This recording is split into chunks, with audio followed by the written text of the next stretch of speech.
Have you ever quit too soon? Walked away when things got hard? Started something but never finished?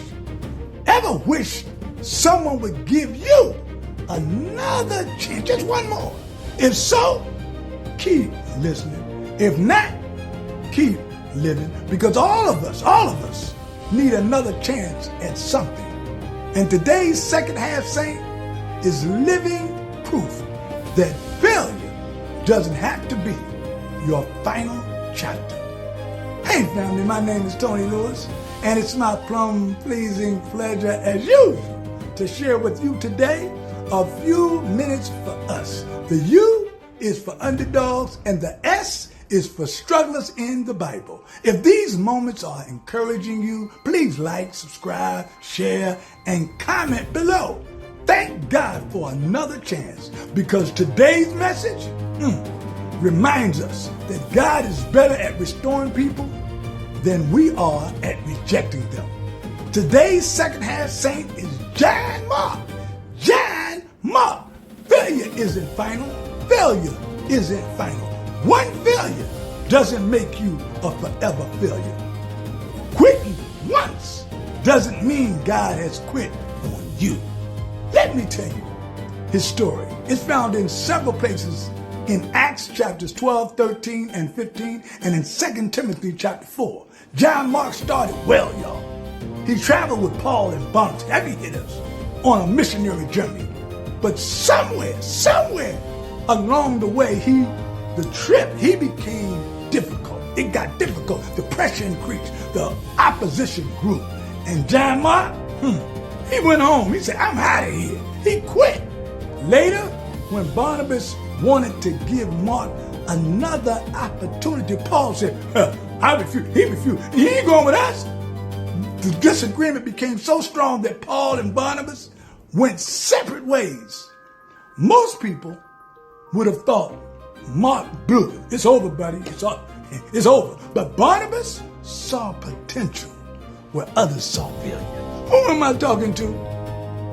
Years later, Paul wrote these words in 2 Timothy chapter 4, verse 11. Get Mark and bring him to me. He's a helper to me in my ministry. The man Paul once rejected became the man Paul requested. And God used John Mark to write the Gospel of Mark. Family, that's what God's goodness does. How did John Mark struggle? Let me tell you. He struggled with fear. He struggled with discouragement. I know. I've been there. He struggled with quitting under pressure, disappointing others. Who am I talking to? He struggled with losing confidence, living with the label of failure. Have you ever been there? Let me tell you how John Mark succeeded. He succeeded because he accepted another chance. He didn't let one failure keep him from serving again. Sometimes the greatest act of faith is simply getting back up. Let me say that again. Sometimes the greatest act of faith is simply getting back up again. He stayed close to encouraging people. Barnabas believed in him when others didn't. Wise people help wounded people heal. He grew through his failure. His setback became his classroom. God often teaches us more through our failures than through our victories. Who am I talking to? He became faithful. Years later, Paul called him helpful. The quitter became dependable. The discouraged became the devoted. He finished strong. God chose John Mark to write one of the 4 Gospels, y'all. The man who almost quit helped millions meet Jesus. But what is the lesson? What is the lesson? God can turn your greatest failure into your future faithfulness. God can turn your greatest failure into your future faithfulness. When you and I struggle like John Mark, when you think I messed up so bad, too bad, nobody trusts me anymore, I'll never recover from this. When you replay your failures over and over instead of remembering God's forgiveness, when you believe your worst moment defines your whole life. But family, that's a lie.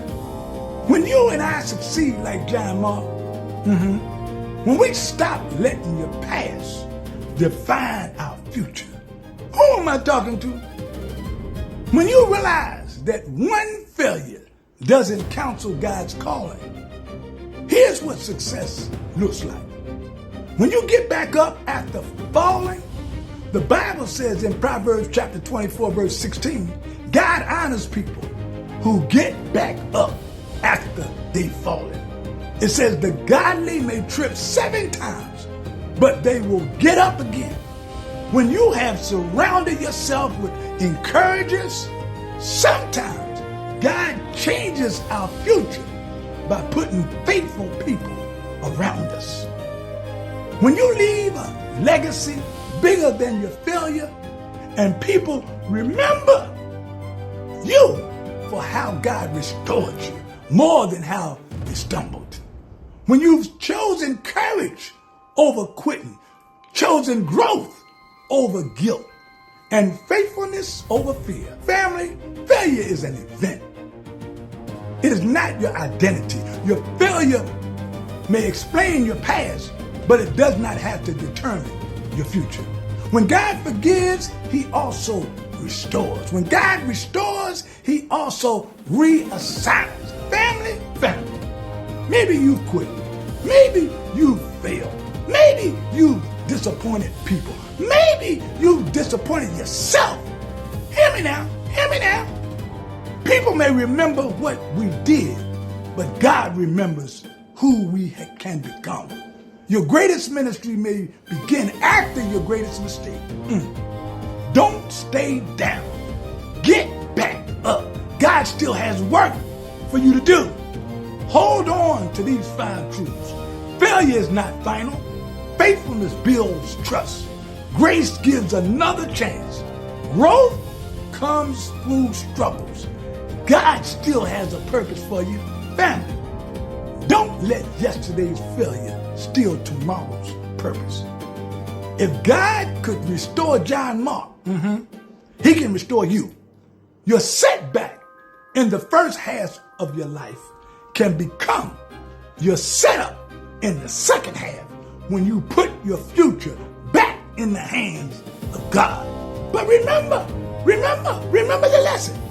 God can turn your greatest failure into your future faithfulness.